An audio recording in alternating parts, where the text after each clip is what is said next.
अस्सलामुअलैकुम, welcome to A&A driving school. अगर आप भी घर बैठे ऑटोमेटिक गाड़ी चलाने का तरीका सीखना चाहते हैं तो प्लीज़ मेरे चैनल को सब्सक्राइब करें और बेल आइकन बटन को दबा दें ताकि आपको मेरी आने वाली हर वीडियो का नोटिफिकेशन मिल सके। तो शुरू करते हैं पहले लेसन से, जो है कि जिसको हम कहते हैं कॉकपिट ड्रिल। इसमें आपने क्या करना है, इसमें आपने 5 चीज़ों का ख्याल रखना है। पहली चीज़ होती है डोर्स।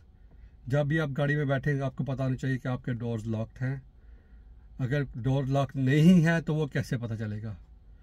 उसमें आपका ये होगा कि जब आप गाड़ी में बैठ के आपने डोर बंद किए तो आपकी गाड़ी की लाइट ऑन होगी या फिर कोई डैशबोर्ड के ऊपर आपको नोटिफिकेशन नज़र आएगा जिससे आपको पता चल जाएगा कि डोर लॉक्ड नहीं है। या फिर जब आप गाड़ी चला रहे होंगे तो डोर हिलता रहेगा, तो इससे आपको अंदाज़ा हो जाना चाहिए कि आपका डोर जो है वो लॉक्ड नहीं है। ये तो की फर्स्ट चीज़। दूसरा हो गया एस।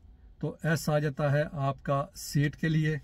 तो सीट आपने अपनी कंफर्ट और हाइट के मुताबिक उसको एडजस्ट कर लेना है। एडजस्टमेंट पैनल से, जो एडजस्टमेंट पैनल बने होते हैं सीट्स के ऊपर, उसके मुताबिक आपने, अगर आप दूर हो के उसको आपने एडजस्ट किया तो आपका पाँव जो है वो ब्रेक या गैस पैडल तक नहीं पहुंच सकेगा, जिससे चलाने में आपको मुश्किल होगी।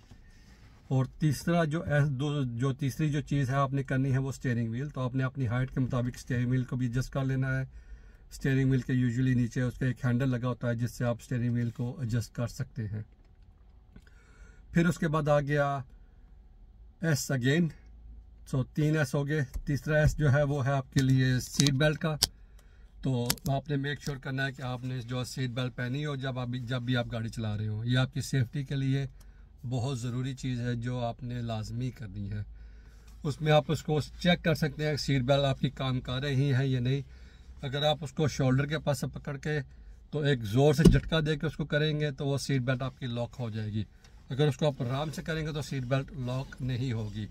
और अगर आपने ऐसे ज़ोर से किया और लॉक ना हुई और सीट बेल्ट ऐसे हो रही होगी तो इसका मतलब आपकी सीट बेल्ट में कोई इशू है, तो उसको जल्दी से जल्दी चेक करवा लें। फिर आपने क्या करना है, आपने मिरर्स चेक करने हैं। अपने मिरर्स को अपनी हाइट के मुताबिक एडजस्ट कर लेना है ताकि आपको पीछे वाली गाड़ियाँ, जो साइड पे गाड़ियाँ आ रही हैं, ये जो लेफ़्ट साइड पे चीज़ें हैं वो आपको क्लियर नज़र आ जाए। तो ये जो 5 चीज़ें हैं आपने लाजमी कर लेनी है। उसके बाद आपने क्या करना है, आपको ये पता होना चाहिए कि जिस गाड़ी में आप बैठे हैं उसकी सेटिंग्स क्या है।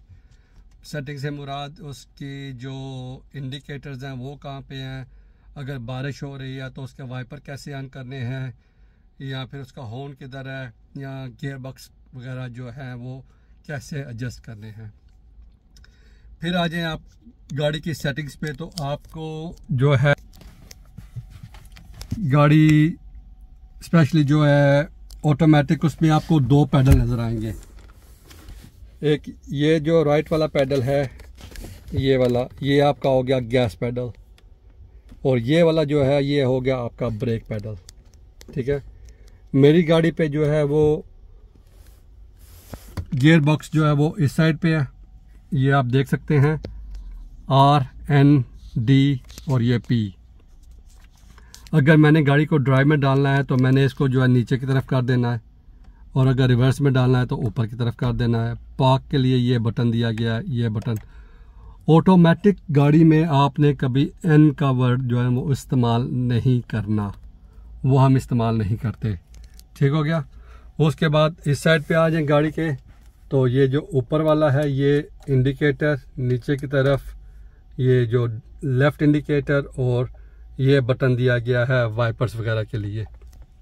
श्योर करना है कि जिस गाड़ी में आप बैठे हैं या जो गाड़ी आप चलाने जा रहे हैं उसकी सेटिंग्स क्या है।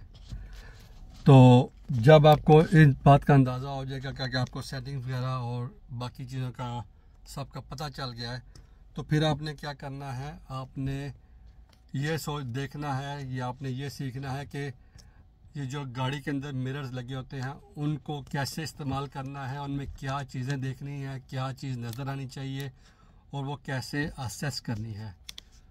तो इसका जो है मैं आपको अगले लेसन में ज़रूर बताऊंगा। आज के लिए आई थिंक इतना ही काफ़ी है। तो इंशाल्लाह आप मेरे चैनल को सब्सक्राइब कर दें, और नेक्स्ट लेसन जो लेसन 2 होगा उसमें मैं आपको बताऊंगा मिरर्स कैसे चेक करने हैं और गाड़ी कैसे मूव ऑफ करनी है।